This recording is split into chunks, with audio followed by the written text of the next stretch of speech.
రాత్రి అయినా గోడలు దూకేస్తారు, ఇంటి తలుపులు బద్దలు కొట్టేస్తారు. తమకు కావాల్సిన మనిషి ఏ సిచ్యుయేషన్లో ఉన్నా వారికి అనవసరం, ఉన్న పళంగా పట్టుకెళ్ళిపోతారు. తర్వాత పెట్టే టార్చర్ షరా మామూలే. ఇది వైసీపీ పాలనలో సిఐడి అధికారుల తీరు. ఈ చిత్రహింసల సూత్రధారి అప్పటి CID chief PV Sunil Kumar. నాటి బాధితులు తాజాగా వాంగ్మూలం ఇచ్చారు. చిత్రహింసల పాలైన వారు చెప్పింది వింటే జగన్ జమానాలో ఎంత నియంతృత్వ ఆటవిక పోలీసు పాలన సాగించారో అర్థమవుతుంది. మరి ఆ చిత్రహింసల పాపాల భైరవుడి పాపం పండేది ఇప్పుడు. ముందుగా అంశంపై డిబేట్లో పార్టిసిపేట్ చేస్తున్నారు తెలుగుదేశం పార్టీ అధికార ప్రతినిధి గంజాం రాఘవేంద్ర గారు. నమస్తే అండి, వెల్కమ్ టు ద డిబేట్. అలాగే వైసీపీ సీనియర్ లీడర్ షేక్ మొయినుద్దీన్ గారు జాయిన్ అయ్యారు. అలాగే కాంగ్రెస్ నుంచి కాసేపట్లో తాళూరు విజయ్ కుమార్ గారు జాయిన్ అవుతారు. ప్రముఖ రాజకీయ విశ్లేషకులు సీనియర్ జర్నలిస్ట్ ఉప్పా లక్ష్మణ్ గారు కూడా జాయిన్. నమస్తే సార్. సార్ లక్ష్మణ్ గారు, మనం గతంలో కూడా అనేక సందర్భాల్లో చర్చించడం జరిగింది. ఇప్పుడు కొత్తగానేం కాదు, ముగ్గురు కూడా గత వైసీపీ ప్రభుత్వ హయాంలో కేసులు పెట్టిన వారే తమను సిఐడి కస్టడీలో టార్చర్కు గురి చేశారు. సుప్రీంకోర్టు మార్గదర్శకాలకు అలాగే రాజ్యాంగ నిబంధనలకు వ్యతిరేకంగా వారి సిఐడి ఆఫీసుల్లో విత్ ఇన్ ద టైం కూడా కోర్టు ముందు ప్రొడ్యూస్ చేయకుండా చిత్రహింసలకు గురి చేశారు. అక్కడ ఎటువంటి ఎవిడెన్స్ దొరకకుండా అక్కడ సీసీటీవీ కెమెరాస్ కూడా ఏమీ లేవు అని అప్పట్లోనే కేసులు ఇచ్చినా కానీ అప్పటి ప్రభుత్వ హయాంలో ఇదంతా జరిగింది కాబట్టి, ప్రభుత్వ పెద్దల కనుసన్నల్లోనే జరిగింది కాబట్టి ఆ కేసులు అంగుళం కూడా ముందుకు వెళ్ళని పరిస్థితి. అయితే వారి తరఫున అప్పట్లోనే హైకోర్టు లాయర్గా ఉన్నటువంటి గూడపాటి లక్ష్మీనారాయణ గారు 2022లో కేసు వేయడం జరిగింది. ఆయనది కూడా ముందుకు తీసుకువెళ్ళలేదు. మరి ఎందుకు పోలీసులు అంత నిర్లిప్తంగా ఉన్నారనేది అందరికీ తెలిసిందే. ఇకపోతే ఇప్పుడు కూటమి ప్రభుత్వం వచ్చిన తర్వాత దీని మీద మళ్ళీ ఒక ఎంక్వైరీ చేయడం జరిగింది. ఇప్పుడు తాజాగా ఎవరైతే ముగ్గురు ప్రధాన బాధితులుగా ఉన్నటువంటి టీడీపీ మీడియా కోఆర్డినేటర్గా ఉన్న నరేంద్ర, అలాగే వెంకటేశ్వరరావు గారు, అలాగే అందరికీ తెలిసిందే అంకబాబు గారు సీనియర్ జర్నలిస్ట్, వీళ్ళ ఆర్డీలు అప్పట్లో మనం వార్తాపత్రికల్లో చదివి విస్తుపోయాం. అయితే ఇప్పుడు వీరు సిఐడి ముందుకు వచ్చి కళ్ళ కట్టినట్లు అప్పుడు జరిగినటువంటి ఆర్డీలు మొత్తం వారి పట్ల ఏ రకంగా సిఐడి అధికారులు వ్యవహరించారు, ఎలాంటి టార్చర్కు గురి చేశారు, కస్టోడియల్ టార్చర్. వీరేముంది, ఎంపీగా పనిచేసిన వాడు అప్పుడు వైసీపీకి ఎంపీగా ఉన్నటువంటి రఘురామకృష్ణరాజు గారే సిఐడి కస్టోడియల్ టార్చర్కు గురైన వారు. సరే, ఆయనంటే సుప్రీంకోర్టు వరకు వెళ్ళి ఏదో రకంగా బెయిల్ తెచ్చుకోగలిగారు, దానికి సంబంధించి కొంత ఎస్టాబ్లిష్ చేయగలిగారు. మిలిటరీ హాస్పిటల్ దాకా వెళ్ళి ఇక్కడ గుంటూరు జీజీహెచ్ హాస్పిటల్లో ఆయన మెడికల్ రిపోర్ట్ని తారుమారు చేసిన సందర్భంలో ఆయన అక్కడ వరకు వెళ్ళి పోరాడగలిగారు. మరి సామాన్య జర్నలిస్టులు ఏ రకంగా ఇటువంటి ఆర్డీల్ని ఎదుర్కోవడం అనేది నిజంగా ఊహించనలగనటువంటి పరిస్థితి. సరే, ఎలా చూడాలి ఇప్పుడు ఇది కొత్తగా? ఇప్పుడు పివి సునీల్ కుమార్ డైరెక్షన్లో, అప్పుడు సిఐడి చీఫ్గా ఉన్నటువంటి పివి సునీల్ కుమార్ డైరెక్షన్లో ఇదంతా జరిగిందని వారి యొక్క ఆరోపణ. మరి అది ప్రూవ్ చేయడం ఎంతవరకు పాసిబిలిటీ ఉంది సార్? ఇప్పుడు అనేక కేసులు సంబంధం లేకపోయినా కూడా సిఐడి విచారణ పేరుతో పిలిపించడం, నోటీసులు ఇవ్వడము, సరే పిలిపించిన తర్వాత సరిగా ట్రీట్ చేయకపోవటము, ఇవన్నీ కూడా జరిగాయి. దాంట్లో ఏమీ సందేహించాలి. అయితే సిఐడి అధికారులు అలా చేసినప్పుడు ఎవరు ఉంటారో అతని మీద ఖచ్చితంగా ఆరోపణలు వస్తాయి. సో సునీల్ కుమార్ మీద ఇవాళ ఎందుకు టార్గెట్ చేస్తున్నారు అంటే, అతను అప్పుడు సిఐడి అధినేత, అతను తెలియకుండా కింది వాళ్ళు అలా చేస్తారు. సరే, రఘురామకృష్ణరాజు గారి ఆ ఇష్యూ వేరు, ఇప్పుడు ఇందాక మనం చర్చించుకున్నటువంటి అంశాలు వేరు. ఇవి చాలా చిన్న విషయాలు, అంతగా టార్చర్ పెట్టాల్సినటువంటి అవసరమే లేదు. ఒకవేళ ప్రభుత్వానికి వ్యతిరేకంగా పోస్టులు వచ్చాయి మీడియాలో అని అనుకుంటే, సోషల్ మీడియాలో సైబర్ యాక్ట్ ప్రకారం ఏదైనా చర్యలు తీసుకోవచ్చు. అది కేసులు బుక్ చేస్తారు, ఛార్జ్ షీట్లు వేస్తారు, కోర్టులో పేస్ట్ చేసుకుంటారు. అలా కాకుండా ఏమైంది, ఏదో కుట్ర దాగి ఉంది అని చెప్పి 41 నోటీసులు ఇవ్వడము, పిలుచకపోవడము, కుచ్చి ప్రశ్నించటము. అంటే ఎక్కడ అంటే వాళ్ళకి ఎందుకంత అభద్రతా భావం ఏర్పడింది ఆ సమయంలో అంటే, నేను సిఐడి సునీల్ కుమార్ని కూడా తప్పు పట్టడం లేదు, అధినేతను తప్పు పట్టాలి. అధినేతకు ఏం అభద్రతా భావం ఏర్పడినప్పుడు, అధినేత అంటే ఎవరప్పుడు జగన్మోహన్ రెడ్డి గారు, ఏం అభద్రతా భావం ఏర్పడింది ఆయనకు? ఎవరేం చేసినప్పుడు ఏమో నా మీద ఎవరో కుట్రలు పడుతున్నారేమో, ఏం జరుగుతుందో అని మీరు సీరియస్ గా యాక్షన్ తీసుకోండి అని ఆయన చెప్పకుండా వీళ్ళు చేయగలుగుతారా? ఆయన చెప్పింటేనే చేసి ఉంటారన్నది మనము మొదటి నుంచి మాట్లాడుకుంటున్నాం. ఒక అధికారి పైన ఉన్నటువంటి ప్రభుత్వాన్ని అంటే ముఖ్యమంత్రిని లేకపోతే హోంమంత్రిని వీళ్ళని కాదని తను ఇండిపెండెంట్ గా డెసిషన్ తీసుకునే పరిస్థితులు ఎప్పుడు ఉంటాయంటే, రాజకీయానికి సంబంధించిన కేసులు కాకుండా దొంగతనాలు, దోపిడీలో ఇతర కేసులు ఏవైనా వచ్చినప్పుడు, ఫ్యాక్షన్ మర్డర్లో వచ్చినప్పుడు, అందులో పొలిటికల్ ఇంటర్ఫరెన్స్ లేని కేసుల విషయంలో వాళ్ళు ఇండిపెండెంట్ గా డెసిషన్లు తీసుకుంటారు. అంతేగాని ఇట్లాంటి వాటిల్లో ఎందుకు తీసుకుంటారు? వాళ్ళు తీసుకునే అవకాశమే లేదు. పలానా జర్నలిస్టు ఏదో సోషల్ మీడియాలో వచ్చిన దాన్ని ఇంకొకరికి ఫార్వర్డ్ చేశాడు. ఆ జర్నలిస్ట్ ఎవరు, ఏ పేపర్లో పనిచేశాడు, ఆయన కులం ఏంది, ఇవన్నీ ఆలోచించి ఓహో ఆయన ఫలానా కులం కదా, ఫలానా పేపర్లో పనిచేశాడంటే పూర్తిగా మనకు వ్యతిరేకం అని చెప్పి ఆయనకు నోటీసులు ఇచ్చి పిలిచకపోవడం ఏందండి? ఒకటో రెండో ఏదో మెసేజ్ వస్తే తెలిసిన వాళ్ళకో ఇంకొకరికో మనం పంపిస్తాం, ఏంటిది అని పంపిస్తాం. అది పెద్ద నేరమా? ఏదైనా సమాజానికి అన్యాయం జరిగే అంశం కానీ, దేశద్రోహానికి సంబంధించిన అంశాలు కానీ, లేదా మత చిచ్చులు పెట్టే అంశాలు కానీ, కుల చిచ్చులు పెట్టే అంశాలు కానీ మనము ఏవైనా ఫార్వర్డ్ చేస్తే అది తప్పు, అది నేరం కూడా అవుతుంది. అంతేగాని ఏ వస్తే ఆరోపణలు, పలానా ఆయన మీద అవినీతి ఆరోపణలు వచ్చాయి, పలానా మంత్రి మీద వచ్చాయి, లేకపోతే పలానా అధికారి మీద వచ్చాయి, లేకపోతే సీఎం పేషీలో ఉన్న అధికారుల మీద వచ్చాయి అని ఎవరో పోస్ట్ చేస్తారు. దాన్ని ఇంకొకరికి మనం ఫార్వర్డ్ చేస్తారని నేరం అయిపోతుంది. అది మరి ఇక్కడ అంటే వాళ్ళు శృతికి మించి వ్యవహరించారు. ఏ కేసులో ఎలా వ్యవహరించాలి అని ఆలోచించి వ్యవహరించలేదు. ఆయన ఎవరు, ఉప్పల్ లక్ష్మణ్, ఎస్ మనకు అగెనెస్ట్, ఆయన కులం ఇది, లేకపోతే ఆయన పలానా పేపర్లో పనిచేశాడు, ఎస్ వేధించండి ఆయన అంటే ఇంటికి రావడము, అర్ధరాత్రి రావడము, తెల్లవారుజాము రావడము, నోటీసులు ఇవ్వడము, రాండి స్టేషన్ పిలిచకపోవడము, డ్రెస్ ఇప్పదీసి కూర్చోమనడము, మంచినీళ్ళు కూడా ఇవ్వకుండా వేధించడం, ఇవే చేసేది పనులు పోలీసులు. ఇక్కడ కోర్టులు మొట్టికాయలు వేసినా, సుప్రీంకోర్టులు తీర్పులు చెప్పినా కూడా చేసే పని ఇదేనా? ఇట్లాంటివే చేసేది.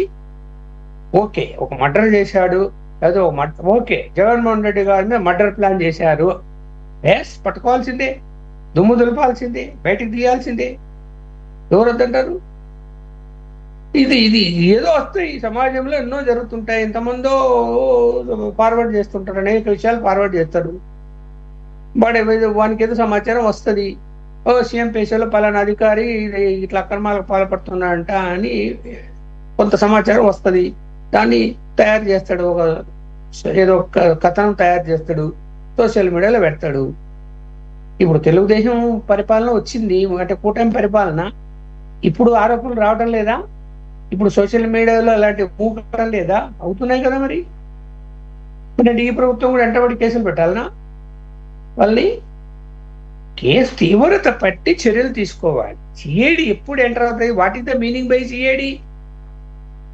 ఏదైనా ఒక సంఘటన జరిగితే అందులో నిజానిజాలు మామూలు పోలీసులు తేల్చలేనప్పుడు ఇది ఒక ప్రత్యేక టీంగా సిఐడిని భావించి, అంటే క్రైమ్ ఇన్వెస్టిగేషన్ డిపార్ట్మెంటుగా భావించి వీళ్ళు దాన్ని ఛేదించి కేసును ఇదిగో ఇది తప్పు జరిగింది, పలానోడు మోసం చేశాడు, పలానోడు అన్యాయం చేసి తేల్చడానికి ఆ వింగ్ ఉంటుంది. సోషల్ మీడియాలో బదిలీ చేస్తే కనుక కూడా దానికి ఏమి ఇన్వెస్టిగేషన్ ఉంటుంది, ఏమి క్రైమ్ ఇన్వెస్టిగేషన్ చేస్తారు, ఏం చేస్తారు వీళ్ళు? పలానా అది ఓపెన్గా ఎవరి ఐడి నుంచి వచ్చిందో తెలుస్తుంది. అదేం సీక్రెట్గా దాచడానికి లేదు. పలానా ఐడి నుంచి వచ్చింది, ఆయన ఎవరు, నేను ఇంకోని పంపించా, నేనెవరు, ఈజీగా ఓపెన్ చేస్తే అన్ని అందులో వచ్చేస్తాయి, డీటెయిల్స్ వచ్చేస్తాయి, ఎవరు ఏంటి, ఫోన్ నంబర్లు, ఈమెయిల్ ఐడీలు, అడ్రస్, ఇంకా అన్ని చాలా వివరాలు తెలుస్తాయి. ఆ మనిషి ఎలాంటి వాడు, యాదృచ్ఛికంగా ఫార్వర్డ్ చేశాడా, దురుద్దేశంతో చేశాడా, పోనీ ఆ చేసిన అంశాలు ఏంటివి, ఏమైనా దేశద్రోహానికి సంబంధించినవా, లేకపోతే ఏమైనా హత్యకు కుట్రలు పడిన అంశాలా, ఇవన్నీ అయితే ఖచ్చితంగా సీరియస్గా యాక్షన్ తీసుకోవాలి. ఎవరైనా కానీ, అది ఎలాంటి వాళ్ళన్నా కానీ, జర్నలిస్టులనే కాదు, ఎవరైనా సరే. అసలు ఏంటి, అసలు అవి నవ్వు వస్తుంది అవన్నీ చూస్తుంటే. ఒక అడ్వకేటు ఆయన పాత్ర ఆయన పోషిస్తాడు, ఆయన అనుకూలంగా ప్రభుత్వం ఒక పార్టీకి ఉంటాడు, ఎవరి భావాలు వాళ్ళవి ఉంటాడే. ఆయన మనకు వ్యతిరేకము, ఆయన వాళ్ళకి అనుకూలంగా ఉన్నాడని ఆయన ఇంటికి కూడా పోయి ఆయన అడ్వకేట్ అని కూడా భావించకుండా కూడా వేధిస్తామంటారు, ప్రశ్నలు వేస్తామంటారు, నోటీసులు ఇస్తామంటారు. ఏంటిది, ప్రజాస్వామ్య దేశంలో ఉన్నామా, ఏ దేశంలో ఉన్నాం మనం? అంటే ఇక్కడ శృతి మించి వ్యవహరించారు సిఐడి, నో డౌట్. గత ప్రభుత్వ పాలనలో ఇది కామన్ గా జరిగేటువంటి అంశాల మీద అంత సీరియస్ యాక్షన్స్ ఉండాల్సినటువంటి అవసరం లేదు, ఖచ్చితంగా చెప్పగలను నేనైతే.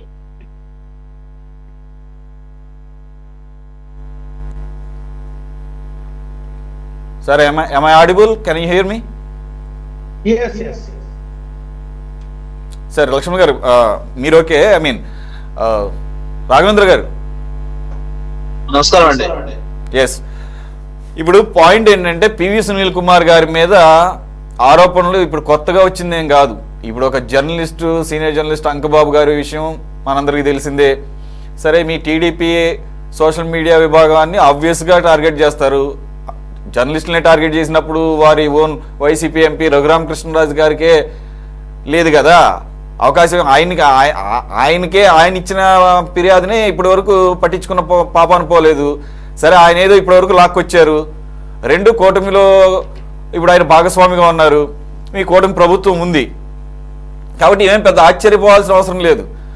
అలాగే వారి తరపున ఇచ్చినటువంటి అప్పుడు కేసు ఫైల్ చేసినటువంటి లక్ష్మీనారాయణ గారు కానీ వీరందరూ వాంగ్మూలం ఈరోజు చూస్తున్నాం.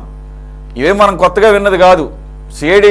సిఐడి కస్టోడియల్ టార్చర్ గురించి ఇక్కడ ప్రశ్న ఏంటంటే, ఈరోజు రఘురామకృష్ణరాజు గారు కూడా మొదటి నుంచి ప్రశ్నిస్తోంది, ఆయన ప్రభుత్వంలో ఉండి కూడా సిఐడినే ప్రశ్నిస్తున్నారు.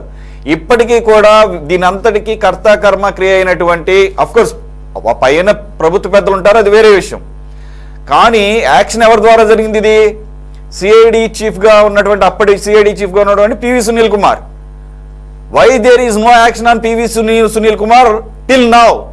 It is not the question from me. I am not questioning this myself. Raghurama Krishna Raju గారు క్వశ్చన్ చేస్తున్నారు ఇప్పటికీ.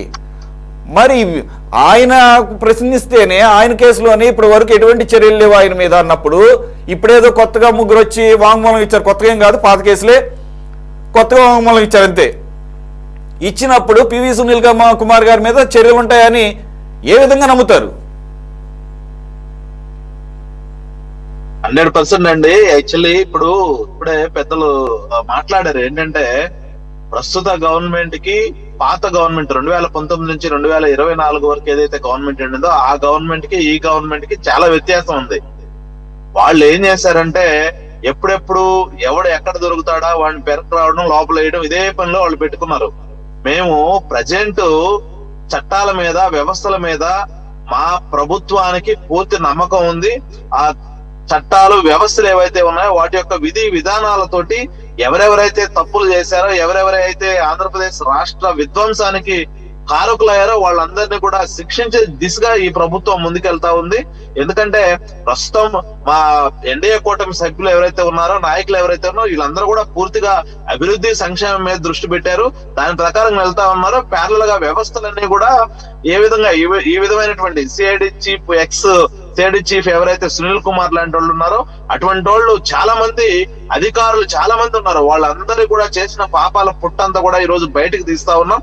ఖచ్చితంగా రానున్న రోజుల్లో వాళ్ళందరూ కూడా తగిన ఛాన్స్ దొరుకుతుంది. ఇంకా ప్రత్యేకంగా ఈయన సిఐడి చీఫ్ గారి గురించి మాట్లాడితే సునీల్ కుమార్ గారి గురించి, సునీల్ కుమార్ గారు ఒక సిఐడి ఆఫీసర్ కంటే కూడా వైఎస్ఆర్సీపీ ఏజెంట్ గా చాలా ఇదిగా బిహేవ్ చేసినటువంటి పరిస్థితి. నాకు తెలిసి జగన్మోహన్ రెడ్డి పార్టీలో నిజమైన ఆయన పార్టీ కార్యకర్తలు కూడా ఆయనలాగా పనిచేస్తున్నారు. ఎందుకంటే ఆ రోజు తెలుగుదేశం పార్టీ 2019 నుంచి 2024 వరకు ఆంధ్రప్రదేశ్ రాష్ట్రంలో జరుగుతున్నటువంటి విధ్వంసాల గురించి కానివ్వండి, దారుణాల గురించి కానివ్వండి, సంక్షేమ పథకాల యొక్క ప్రభుత్వం విప్లవమైన విధానాల గురించి కానివ్వండి, సోషల్ మీడియా వేదిక గాని లేదా ప్రత్యక్షంగా కానీ ప్రజల్లోకి వచ్చి ఏవైతే ధర్నాలు చేస్తా ఉన్నారో అటువంటి వాళ్ళందరినీ కూడా ప్రత్యేకంగా ఈ జగన్మోహన్ రెడ్డి టార్గెట్ చేసుకొని ఈ ఎవరైతే పివి సునీల్ కుమార్ అనే వ్యక్తిని అడ్డంగా పెట్టుకొని ఎవరైతే ఈ విధంగా చేసినటువంటి వాళ్ళందరినీ కూడా వాళ్ళు అనేక విధాలుగా ఇబ్బంది పెట్టారు. ఇప్పుడు మనకి తెలిసింది వీళ్ళు నలుగురే. మనం ఇప్పుడు నలుగురు గురించి మాట్లాడుకున్నాం. ఎవరు వెంకటేశ్వరరావు గారు, అదేవిధంగా దారపల్లి నరేంద్ర గారు, అదేవిధంగా లక్ష్మీనారాయణ గారు, అంగబాబు గారి గురించి మాట్లాడుతున్నాం. చాలా మంది అమాయకులు ఎవరైతే ఈ పివి సునీల్ కుమార్ వల్ల చాలా మంది అమాయకులు బలైనటువంటి వాళ్ళు ఉన్నారు. అటువంటి వాళ్ళ విషయాలన్నీ కూడా ఖచ్చితంగా బయటకు వస్తాయన్న విషయాన్ని కూడా మనందరూ గుర్తు పెట్టుకోవాలి. ఎందుకంటే ఇతను ఎవరైతే పివి సునీల్ కుమార్ గారు కేవలం జగన్మోహన్ రెడ్డి కళ్ళల్లో ఆనందం చూడటం కోసం ఏదైతే అతను ఆ వృత్తిని కూడా పక్కన పెట్టేసి ఆ పార్టీ ఏజెంట్ గా పనిచేశాడు. ఖచ్చితంగా ఇప్పుడు ఏదైతే మన ట్రిపుల్ ఆర్ గారు మాట్లాడుతున్నారో, ట్రిపుల్ ఆర్ గారి కేసులో ఖచ్చితంగా పురోగతి ఉన్నది. ఇప్పటికే విజయపాల్ గారిని కూడా అరెస్ట్ చేశారు. ఆయనకి ఇప్పుడు ఈ రోజు బెయిల్ ఇచ్చారు అనుకుంటా. దానిలో ఇంకొక ముద్దాయిగా ఉన్నటువంటి ప్రభావిత గారిని మీద కూడా విచారణ జరుగుతా ఉంది. ఈ విధంగా అందరూ కూడా ఆయన చేసిన ప్రతి ఒక్కటి కూడా ఇంకా చాలా ఉన్నాయి. నారా చంద్రబాబు నాయుడు గారి మీద స్కిల్ డెవలప్మెంట్ కేసులో ఏ విధంగా ఫ్రేమ్ చేశారనే విషయం కానీ, అదే విధంగా ఇంకా చాలా కేసులు ఔటర్ రింగ్ రోడ్డుకి సంబంధించి, అమరావతి ఔటర్ రింగ్ రోడ్డుకి సంబంధించి కానీ దాన్ని ఒకటి బయటకు తీయాలని చూశారు, దాన్ని విఫలమయ్యారు. తర్వాత సింగపూర్ లో కొన్ని కంపెనీస్ కి సంబంధించిన విషయాలు కూడా వాటిని కూడా ఏదో తప్పుడు కేసులు పుట్టించి ఏదో చంద్రబాబు నాయుడు గారిని ఇచ్చేద్దామని చూశారు. అవన్నీ కూడా విఫలమయ్యారు. ఈ రోజు ప్రస్తుత ప్రభుత్వం ఏదైతే ఉందో పూర్తిగా చట్టానికి లోబడి ఏదైతే కార్యాచరణ వ్యవస్థలను గౌరవిస్తూ మేము ముందుకెళ్తా ఉన్నాం. చట్టాన్ని మేము చేతిలోకి తీసుకునే పని అయితే జరగదు. కానీ చట్టపరంగా గతంలో ఎవరైతే రాష్ట్ర అభివృద్ధికి పుట్టుపడే విధంగా చేశారో, రాష్ట్ర ప్రజల్ని భయాందోళనకు గురి చేస్తారో వాళ్ళందరికీ కూడా ఖచ్చితంగా తగిన విధంగా శిక్షలు వేసే విధంగా ముందుకెళ్తాం. ఓకే సార్, రాఘవేంద్ర గారు మీరు చెప్పేది అందరూ టీడీపీ నాయకులు లేదంటే సాక్షాత్తు ముఖ్యమంత్రి చంద్రబాబు నాయుడు గారు చెప్పినట్లే, లోకేష్ బాబు గారు చెప్పినట్టే మీరు కూడా మాట్లాడుతున్నారు. పాయింట్ అది కాదు. ఇక్కడ పివి సునీల్ కుమార్ గారి మీద యాక్షన్ ఏది అని ప్రశ్నిస్తున్నారు. రఘురామకృష్ణరాజు గారి దగ్గర నుంచి ఈరోజు కస్టోడియల్ టార్చర్ అనుభవించినటువంటి ఈరోజు లేటెస్ట్గా వాంగ్మూలం ఇచ్చిన వారి దాకా మీరు ఆయన వెనకున్న ఒక దళాన్ని చూసి భయపడుతున్నారు అనేది ప్రధానంగా వినిపిస్తోంది. అప్పటి ప్రభుత్వం మీదేమో అతివృష్టి, మీది మొత్తం కూడా నిర్లిప్తత, అనావృష్టిలాగా ఉంది అని చెప్పేసి ప్రధానమైనటువంటి విమర్శ. అవన్నీ తప్పుడు మాటలండి. నేను ఇప్పుడు ఇదే క్లియర్ గా చెప్పాను. ఏంటంటే మేము ఇప్పుడు అధికారంలోకి వచ్చేసి 8 నెలలే అయింది. ఈ 8 నెలల్లో ఈ జగన్మోహన్ రెడ్డి ప్రభుత్వం చేసినటువంటి అరాచకాలు ఏవైతే ఉన్నాయో వాటన్నిటిని కూడా బయటకు తీసే పనిలో ఉన్నాం. అదే విధంగా అట్ ద సేమ్ టైం ఎవరైతే ఈ సిఐడి చీఫ్ ఉన్నాడో సునీల్ కుమార్ కి సంబంధించిన కేసు విషయంలో కూడా చాలా త్వరితగతిన ముందుకెళ్తా ఉన్నాం. అతనితో భాగస్వామిగా ఉన్నటువంటి ఎవరైతే మన తులసిబాబు గారిని ఇప్పటికే అరెస్ట్ చేసి అతనికి సంబంధించిన విషయాలన్నీ కూడా బయటకు తీయడం జరిగింది. ఎందుకంటే గతంలో తులసిబాబుని అడ్డం పెట్టుకొని ఇదే సునీల్ కుమార్ గారు చాలా అరాచకాలు చేశారు. ఇటువంటి అన్ని కూడా ఖచ్చితంగా బయటకు తీస్తా ఉన్నాం. ఖచ్చితంగా రఘురామకృష్ణరాజు గారు ఏదైతే మాట్లాడుతున్నారో దాన్ని తొందరలోనే ఖచ్చితంగా పూర్తి చేస్తాం.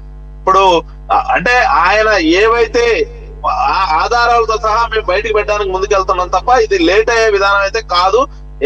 ఎకాసెకలు తీసుకొచ్చేసి ఎటువంటి సాక్ష్యాలు లేకుండా అనవసరమైన కేసులు బుకాయించి లోపల పెట్టడం కాదు. పూర్తిగా సాక్ష్యాలతోటి అతను ఖచ్చితంగా త్వరలో అరెస్ట్ చేస్తామని చెప్పేసి ఆశాభావం వ్యక్తం చేస్తాను. అదే విధంగా ఆయన ఇప్పుడు ఏం చేయాలో అర్థం కాక నేను ఒక రోజు మాట్లాడతాను, నేను పార్టీ పెడతాను అని చెప్పేసి ఒకసారి మాట్లాడతాడు, ఒకసారి ఎస్సీ వర్గీకరణ గురించే లేనిపోని పిచ్చి మాటలు మాట్లాడుకుంటున్నాడు. ఎందుకంటే కేవలం అతని యొక్క ఎగ్జిస్టెన్సీ కాపాడుకోవడానికి త్వరలోనే ఆయన్ని అరెస్ట్ చేయబోతున్నారు, ఆయన సస్పెండ్ చేయబోతున్నారనే ఒక మెంటల్ గా ఫిక్స్ అయ్యాడు. కాబట్టి ఈ రోజు తన సామాజిక వర్గంలో కానీ లేకపోతే వైసీపీకి సంబంధించిన కార్యకర్తలు ఎవరైతే ఉన్నారో, అతను సానుభూతి పనులు ఎవరైతే ఉన్నారో వాళ్ళ దగ్గర నుంచి కొంచెం సెంటిమెంట్ గెయిన్ చేయడానికి ముందుకెళ్తున్నాడు అనేది నా ఒపీనియన్.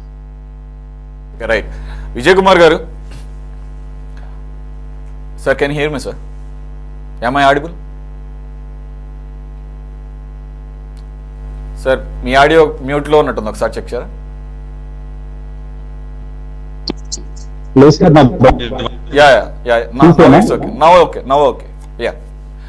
సార్ విజయ్ కుమార్ గారు, ఒక నిమిషం, సునీల్ కుమార్ గారి మీద చర్యలేవి అని మాట్లాడటం తర్వాత దానికన్నా ముందు అసలు ఫస్ట్ ఆఫ్ ఆల్ వీరి తరపున ఈరోజు ఎవరైతే ముగ్గురు వాంగ్మూలం ఇచ్చారో వారి తరపున కేసు ఫైల్ చేసినటువంటి గోడపాటి లక్ష్మీనారాయణ గారు వాళ్ళ ఆర్డీల్ని అప్పట్లోనే 2022లోనే కేసు ఫైల్ చేయడం జరిగింది. సరే, అది ముందుకు వెళ్ళలేదు. ఇప్పుడు ఆయన కూడా ఫ్రెష్గా మరోసారి వాంగ్మూలం ఇచ్చినట్లుగా చెప్తున్నారు. ఆయన చెప్పింది ఏంటి, ఇవన్నీ కూడా అసలు యాక్చువల్గా ఇవన్నీ సోషల్ మీడియా కేసులు. ఒకటి పర్టికులర్గా చెప్పాలంటే ధరణికోటకు చెందినటువంటి వెంకటేశ్వరరావు గారు విజయలక్ష్మి గారు పార్టీకి సభ్యత్వానికి రాజీనామా చేశారు అని వచ్చినటువంటి ఒక పోస్ట్ని పెట్టడం అనేది దాన్ని సిఐడి అభ్యంతరకరంగా తీసుకొని కస్టడీలోకి తీసుకొని టార్చర్ చేసిందని. రెండు, సీనియర్ జర్నలిస్టు అంగబాబు గారు కానీ లేదంటే ఈ టీడీపీ మీడియా కోఆర్డినేటర్గా ఉన్నటువంటి నరేంద్ర గారు కానీ వీళ్ళిద్దరూ కూడా జస్ట్ అది గన్నవరంలో బంగారం స్మగ్లింగ్కి సంబంధించి సీఎంఓకి లింకులు ఉన్నాయి అన్న ఒక పోస్ట్ని ఫార్వర్డ్ చేశారు, లేకపోతే ఒక పోస్ట్ చేశారు అన్నదాన్ని దృష్టిలో. సరే, ఏదైనా కానీ వీటిలో వాస్తవాలు పక్కన పెడితే అవేమి దేశ భద్రతకి ముప్పు తీసుకొచ్చేటటువంటి పోస్టులు కాదు. రెండోది, సోషల్ మీడియాకు సంబంధించినటువంటి కేసులు అసలు సిఐడి పరిధిలోకి రావని చెప్పేసి ఆయన చెప్తున్నారు ఇప్పుడు హైకోర్టు లాయర్గా ఉన్నటువంటి లక్ష్మీనారాయణ గారు. మూడు, ఓకే తీసుకున్నప్పుడు అవన్నీ కూడా <7 years సిఆర్పిసి 41A నోటీసులు ఇవ్వాలని చెప్పి క్లియర్గా సుప్రీంకోర్టు గైడ్ లైన్స్ ఉన్నాయి, రాజ్యాంగం చెప్తోంది. వీటన్నిటినీ కూడా బొంబార్డ్ చేసి సిఐడి కస్టడీలో టార్చర్ చేసిన సందర్భాలను వాళ్ళు కళ్ళ కట్టినట్టు వివరిస్తున్నారు. బట్టలు విప్పదీశారు, గోడ కుర్చీ వేశారు అని చెప్పేసి. ఇక అంగబాబు గారిని అయితే ఇంటి దగ్గర నుంచి అంత పెద్ద ఆయన్ని కనీసం షర్ట్ కూడా వేసుకునే టైం కూడా ఇవ్వకుండా లాక్కెళ్ళారు అనేది ఆయన ఫస్ట్ నుంచి చెప్తున్నారు. అప్పట్లో మనం అంతా ఉలిక్కిపడ్డాం ఆ ఘటన చూసి. ఓవరాల్గా మరి దీనికి ఎవిడెన్స్లు ఎలా, వీళ్ళు టార్చర్ చేశారంటున్నారు, టార్చర్ చేసిన దానికి ఎవిడెన్స్ ఎలా ఇప్పుడు బయట పెట్టాలి? అప్పట్లో ఎక్కడైతే సిఐడి ఆఫీసులు ఉంటాయో వీళ్ళని కస్టడీకి తీసుకున్నటువంటి చోట సీసీటీవీ కెమెరాస్ కూడా లేవట. మరి ఎలా ఎస్టాబ్లిష్ చేయాలి ఇప్పుడు? ఏమవసరం లేదు సార్, వాళ్ళు జడ్జి గారి ముందు కొట్టారని చెప్పారు కదా సార్. వాళ్ళు చెప్పిన దాని మీద జడ్జి గారు వైద్య పరిస్థితులు రిఫర్ చేశారు. రిఫర్ చేసిన దాంట్లో ఎమ్మెల్సీ సర్టిఫికేట్ ఉంటుంది. అప్పుడున్న ఊన్స్ ఎక్కడెక్కడ రాశారు, అసలు ఊన్స్ అంత పరిధిలో వెళ్ళి తగులుపోయిన గాయాల్లో ఉన్నాయా, లేకపోతే బ్లడ్ ఏమైనా బ్లాడ్ అయిందా? వినపడుతుంది సార్? Right sir, continue. ఇప్పుడు వినపడుతుందండి? వినపడుతుంది సార్, కంటిన్యూ సార్. అనేది అప్పుడు ఎమ్మెల్సీ చేయించుంటారండి కంపల్సరీగా. జడ్జి గారు రిఫర్ అయితే హాస్పిటల్కి రిఫర్ చేశారు, కంపల్సరీగా వూండ్ సర్టిఫికేట్ ఇస్తారు. ఆ వూండ్ సర్టిఫికేట్ మరి తీసుకున్నారో లేదా, మరి అప్పుడు జరిగిన దాన్ని బట్టి మళ్ళీ ఒకసారి ఆ పరిధి, మీకు వూండ్స్ ఉన్నా సరే డాక్టర్లు ఏం చేస్తారంటే గవర్నమెంట్ మేనేజ్ చేయడానికి వూండ్స్ పరిధి తక్కువ చేసి చూపెడతా ఉంటారు. ఆ వూండ్ సర్టిఫికేట్ బట్టి ఒకసారి మళ్ళీ ఎగ్జామిన్కి వెళ్ళొచ్చండి. దాన్ని బట్టి శిక్ష పడుతుంది కంపల్సరీ. ఎందుకంటే మీకు సైబర్ క్రైమ్ లో సైబర్ వాళ్ళు చూడాలి కానీ సిఐడికి హక్కు లేదండి. అది గవర్నమెంట్ స్పెషల్ కేసుగా రిఫర్ చేస్తారు కానీ దాన్ని సిఐడికి వెళ్దాం. తర్వాత పివి సునీల్ కుమార్ వారి విషయంలో అందరూ కూడా చాలా తక్కువ అంచనా వేస్తున్నారని నేను అనుకుంటున్నాను. ఎందుకంటే మీరు 2019 ముందు చెప్పండి, 2014, 2019 ముందు ఆయన ఎక్కడ ఉన్నాడు? ఆయన ప్రో టీడీపీ గవర్నమెంట్ గా ఉన్నాడు. అప్పుడు సింగిల్ టీడీపీ. అప్పుడు పవన్ కళ్యాణ్ గారు ఉన్నా సరే ఆయన గవర్నమెంట్ లో లేరు, ఎమ్మెల్యే లేరు. తర్వాత ఆయన చంద్రబాబు నాయుడు గారికి చాలా అనుకూలంగా ఉన్నారు, అనుకూలంగా ముందుకెళ్లారు. తర్వాత అప్పుడే ఆయన మీద 498 కేసు పడ్డదండి. మన రమేష్ గారు సబ్జెక్ట్ కరెక్షన్ రమేష్ గారు, వరప్రసాద్ గారు వాళ్ళ బావగారు ఎవరు ఐఏఎస్ చేశారైనా సెక్రటరీ చేశారు. తర్వాత జగన్ గారి గవర్నమెంట్ లో రాజీనామా చేసి బయటకు వెళ్ళిపోయారు. మొన్న మధ్యన కూడా టీడీపీ కూటమి గవర్నమెంట్ వచ్చినప్పుడు 2-3 సార్లు ప్రెస్ మీట్ పెట్టి ఈ పివి సునీల్ చేస్తున్న తప్పు ఇలాగ అక్రమాలు చేశాడని కూడా ఆయన ప్రెస్ మీట్ పెట్టారు. అలాగే జగన్ గారి మీద ప్రెస్ మీట్ పెట్టారు. వాళ్ళ సిస్టర్ ని పివి సునీల్ చేసుకున్నాడు అంటే ఆ అమ్మాయిని హెరాస్ చేయడంతో ఆ అమ్మాయి ఈవిడ మీద అడిషనల్ డీజీగా ఉన్నప్పుడే ఆయన మీద 498 కేసు పడ్డది. అప్పటి నుంచి ఇప్పటి వరకు ఆయన బెయిల్ మీద ఉన్నాడు. ఆ కేసు కూడా బయటకు తీసి మరి బెయిల్ కూడా రద్దు చేయాలనుకుంటే టీడీపీ కూటమి గవర్నమెంట్. ఎందుకంటే ఇప్పుడు 3 దారులు ఉండండి ఈ గవర్నమెంట్ లో. టీడీపీ దారి ఒకటి, బీజేపీ దారి ఒకటి, జనసేన దారి ఒకటి. ఇలాగా కాంగ్రెస్ గవర్నమెంట్ ఉంటే ఎలాగైతే 10 మంది తెలిసిన వాళ్ళతో ఒకళ్ళు కాకపోతే ఒకరితో పని చేయించుకుంటారు, ఈ లోకల్ గా మన స్టేట్ లో ఉన్న ఈ 3 పార్టీల నుంచి ఏదో విధంగా పని చేయించుకోవడం అలవాటైన వాళ్ళు ఎక్కడో దిక్కున పరిచయం ఉంటుందండి. తర్వాత సోదరుడు ఇందాక రావు గారు చెప్పినట్టు వర్గీకరణ సమస్య మీదకెత్తుకున్నాడు. ఎందుకంటే ఇతను 2014 నుంచి నిన్న మొన్న జగన్ గారి గవర్నమెంట్ వరకు ఏమని ఒక సంస్థ నడిపాడు. అంబేద్కర్ మిషన్ అని ఒక సంస్థ నడిపాడు. ఊరూరా 100 మంది యువతను దాంట్లో రిక్రూట్ చేసుకుని తన సొంతగా కార్యక్రమాలు చేయడం మొదలెట్టాడు. ఇలాగా మొన్న మధ్యన కూడా మీరు గమనించలేదు, ఎలక్షన్ ముందులో నేను పోటీ చేసిన పాయకరావుపేటలో అక్కడ చాలా పెద్ద సభ పెట్టాడు. సభ పెట్టి జాతీయ మేము ఒక పార్టీ పెడుతున్నామని పోటీ చేస్తున్నామని చెప్పి జగన్ గారికి అనుకూలంగా జగన్ గారికి వ్యతిరేకంగా ఎస్సీ ఓట్లు చేయాల్సాలనే ఉద్దేశంతో ఆయన సభ పెట్టాడు, పార్టీ పెట్టాలని చూసాడు. అలాగే విజయ్ కుమార్ గారు ఒక ఆయన ఉండేవాడు, జిఎస్ఎస్కే విజయ్ కుమార్ గారు ఒక ఆయన ఉండేవాడు. ఆయన పార్టీ పెట్టాడు, లిబరేషన్ కాంగ్రెస్ ఓట్లు చేల్చడానికి. ఇలాగా ఇతను బ్యాక్ డోర్ లోంచి జగన్ గారు ఒక ఎస్సీ బ్యూరోక్రాట్స్, రిటైర్డ్ అయిపోయిన బ్యూరోక్రాట్స్ ని పెట్టుకుని అడ్డు పెట్టుకుని అడగడం ఆ వేళ చూసాం. ఈ వేళ ఏంటంటే ఇతను అరెస్ట్ చేయకుండా ఈ కేసులో ముందుకెళ్ళకుండా మీరు ఆ త్రిపులార్ గారు మన రఘురామ్ గారు ఆక్రమణ ఏంటండి, అదే ఇతను ప్రోగా వెళ్తున్నాడు, కమ్యూనిటీ ప్రోగా వెళ్తున్నాడు, ఇతను అరెస్ట్ చేయలేదు, ఈ సమస్యలో నేను బ్యాక్ వెళ్ళిపోతానేమో, లేకపోతే నా గొడవ బయటికి రాదేమో అన్న ఉద్దేశంతో ఆయన అందుకే 10 సార్లు సిఐడిని బ్లేమ్ చేస్తున్నాడు. ఎందుకు చేస్తున్నాడు? అది వాళ్ళందరూ ఒక ఆఫీసర్ అంటే బయటికి వెళ్ళిపోవచ్చేమో రిటైర్డ్ అయిపో, కానీ సార్ స్టాఫ్ అంతా వాళ్ళే ఉంటారు కదా, అందువల్ల ఆయన భయం అయింది. అది మరి ఎంతవరకు నడుస్తుందని మనం చెప్పలేము. తర్వాత ఈ విషయంలో మటుకు ప్రభుత్వం వెంటనే చర్యలు తీసుకోకపోతే ముందు అతన్ని అరెస్ట్ చేయడం కష్టం, అతను ఇంట్రాగేషన్ చేయడం కష్టం. ఎందుకు చెప్తున్నానంటే వర్గీకరణ సమస్య అనేది చాలా చాప కింద నీరులో ఉంది ప్రస్తుతానికి. ఎప్పుడైతే ఆయన బయట తీశాడో ఇటువంటి రాజకీయాలను ఉపయోగించుకుని కేసులు పక్క పెట్టించుకోవాలనే వాళ్ళు వీళ్ళకి చేతిలో కూడా డబ్బులు ఉన్నాయి కదా సార్. అతను అంతకుముందు 14-19 టీడీపీకి ఎలా చేశాడు, స్వామి భక్తి జగన్ గారి స్వామి భక్తి నిరూపించుకోవడం, నేను టీడీపీ కాదు నేను వైసీపీ ప్రో అని చెప్పుకోవడానికి ఎన్నో అక్రమాలు చేయడం, ఎంతమందినో లోపలేయడం, జర్నలిస్టులు ఏంటి, లేడీస్ ఏంటి, లేకపోతే మన అమరావతిలో ఆ మహిళల పట్ల విచక్షణ రహితంగా పనిచేయడం ఏంటి, మాట్లాడడం ఏంటి, బూతులు తిట్టడం ఏంటి, ఇవన్నీ చూసాం.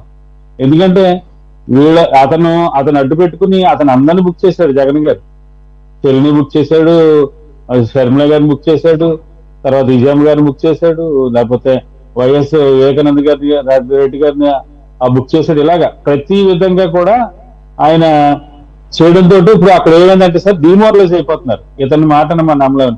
అందుకే కాంగ్రెస్ పార్టీలో కరుడుగట్టు కాంగ్రెస్ వాదుల్ని లాక్కోవాలని, లేకపోతే ఒక ప్రలోభ పెట్టాలని, లేకపోతే బ్యాడ్ ఫేక్ న్యూస్ తోటి పడవరాజు గారు, రఘువీరెడ్డి గారు ఇలాగ పెద్దవాడిని ఏదో వచ్చేస్తున్నారని ప్రలోభ పెట్టి ఆ కేడర్ని కాపాడుకుందామని ఆయన ఉద్దేశం. ఇలాగ బ్యాక్గ్రౌండ్ లోంచి టీవీ సునీల్ లాంటి కమ్యూనిటీ పరంగా ఎగదోసి మన గవర్నమెంట్ ని కొద్దిగా డిమోరలైజ్ చేద్దామని ఉద్దేశంతో ఉన్నాడు. కాబట్టి ఇవన్నీ జాగ్రత్తగా ఎంత త్వరగా అటువంటి వ్యక్తిని అరెస్ట్ చేయగలిగితే అంత ముందుకెళ్తాడు.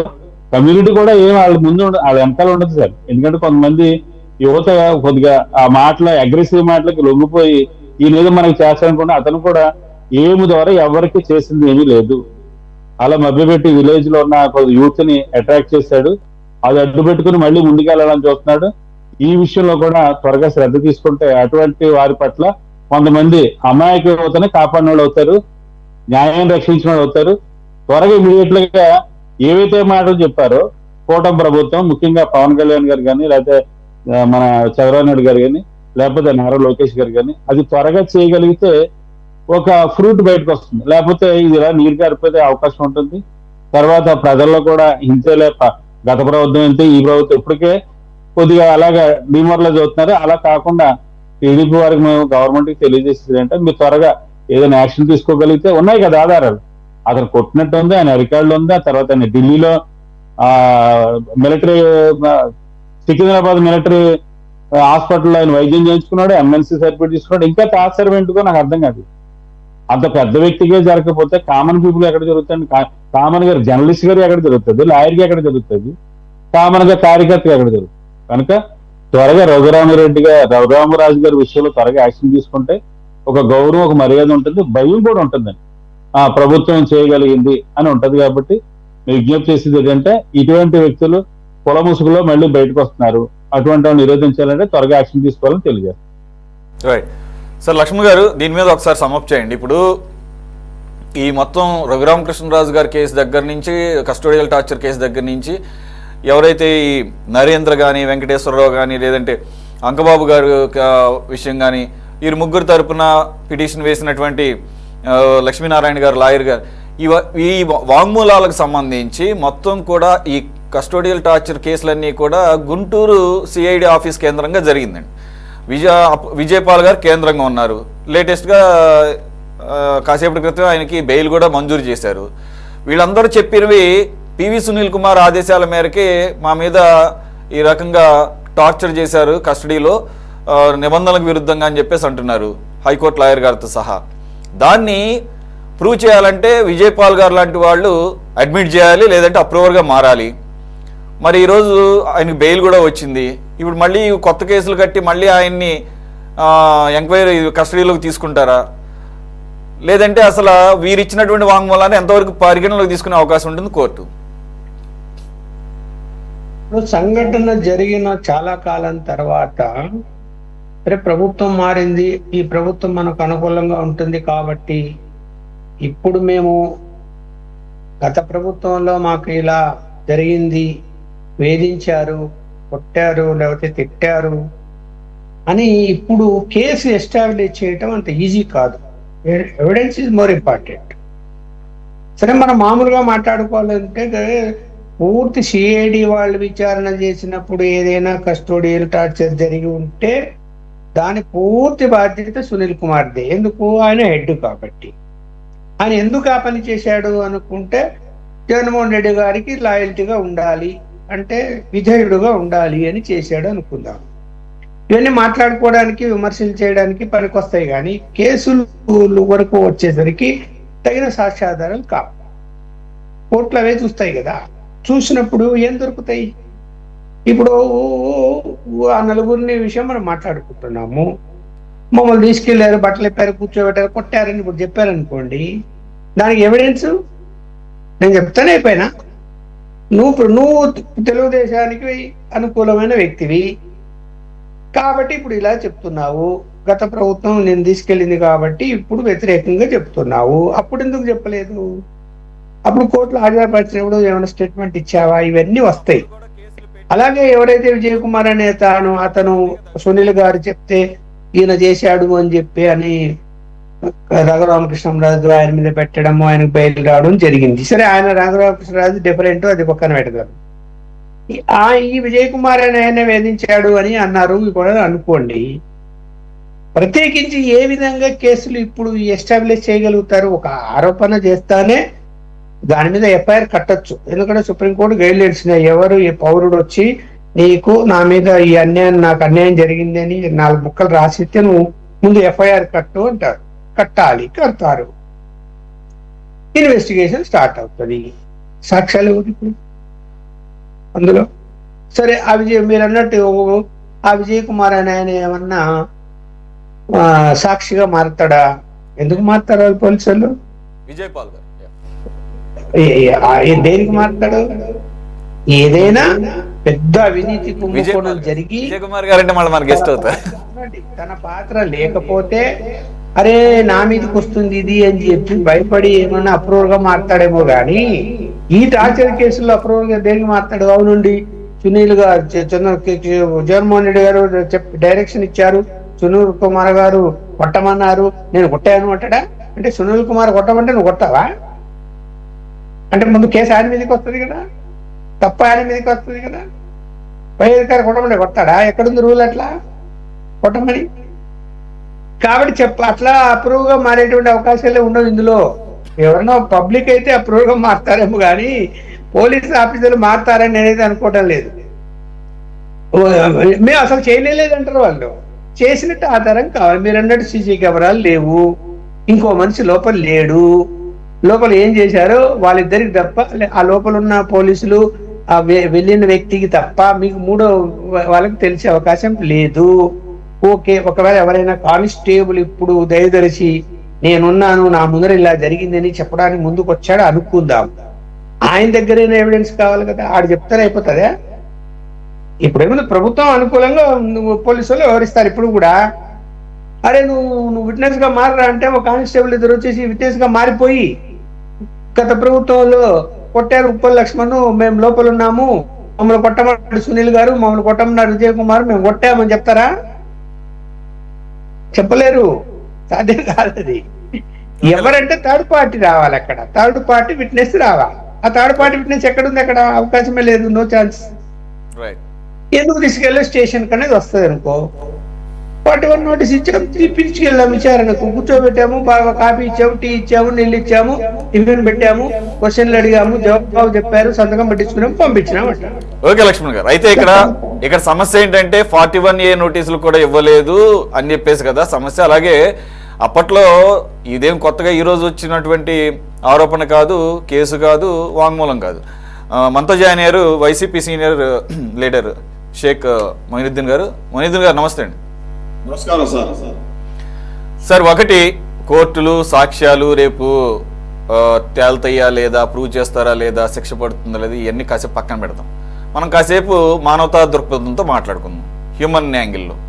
ఈరోజు కొత్తగా వచ్చినటువంటి కేసులు కాదు, ఈరోజు ఏదో ప్రభుత్వం మారిన తర్వాత బయటకు వచ్చి మా మీద అప్పట్లో పలానా జరిగిందని చెప్పేసి కొత్తగా పెట్టిన కేసులు కాదు.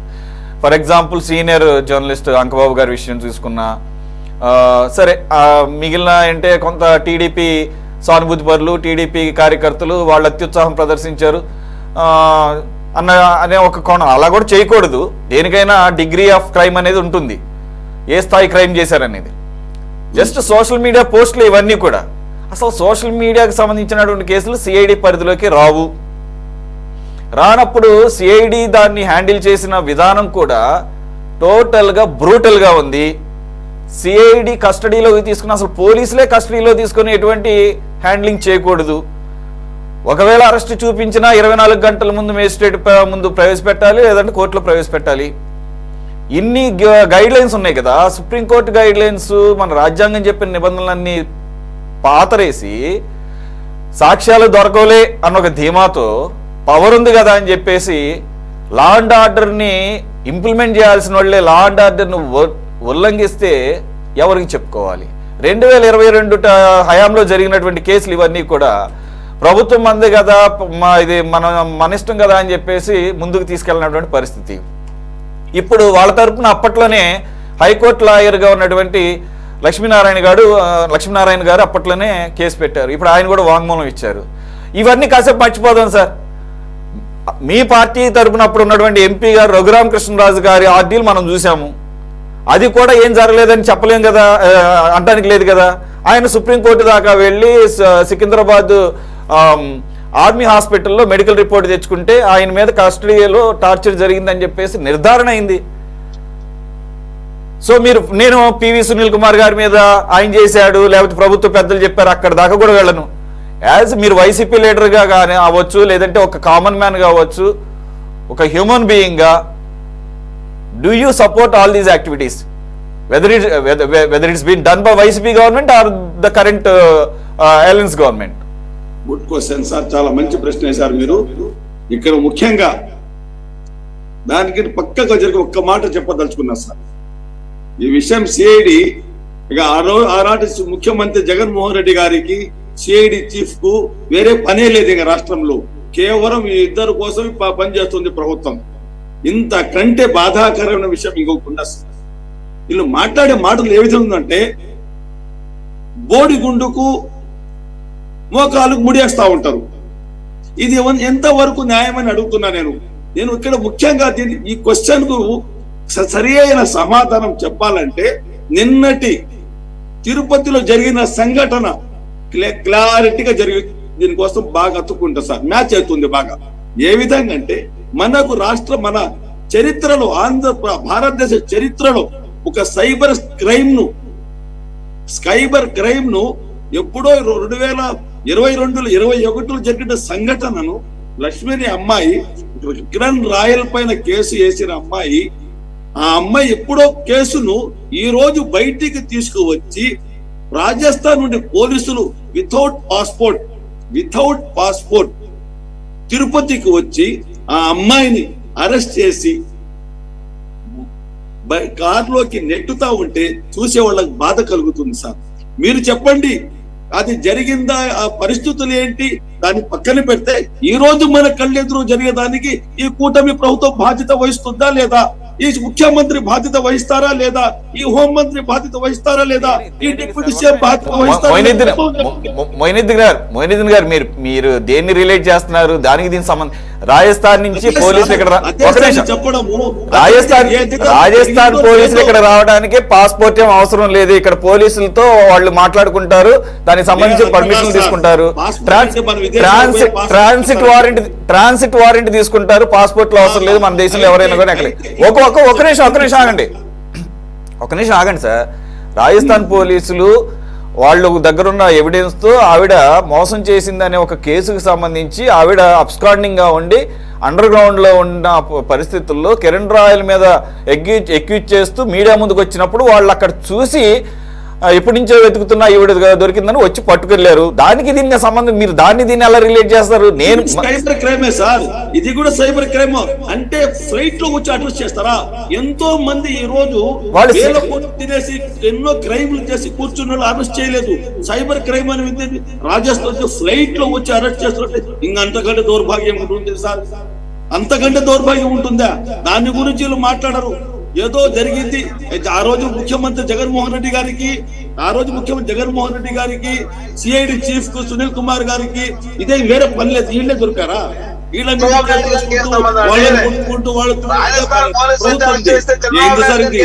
ఇంతకంటే ఘోరం ఇంకొకటి ఉంటుంది అంటుందా?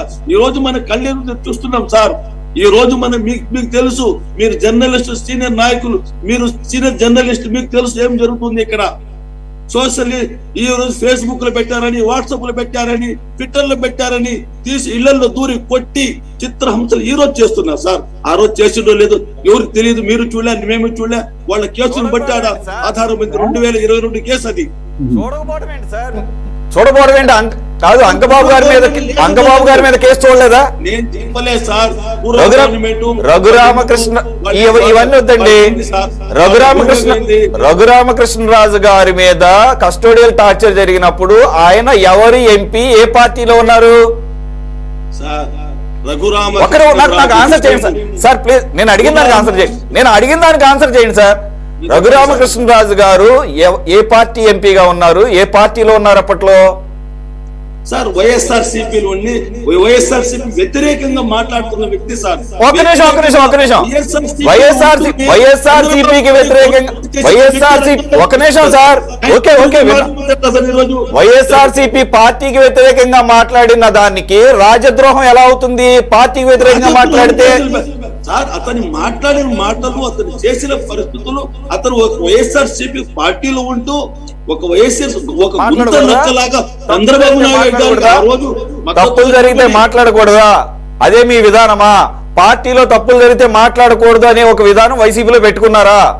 అది ఎంపీ అయినా సరే వదలరా మీరు? న్యాయ నిర్ణేతలు ప్రతి ఒక్కరికి న్యాయం జరుగుతుంది, ప్రతి అభాగ్యుడికి న్యాయం జరుగుతుంది కదా. మరి ఓకే, కేసు పెట్టారు.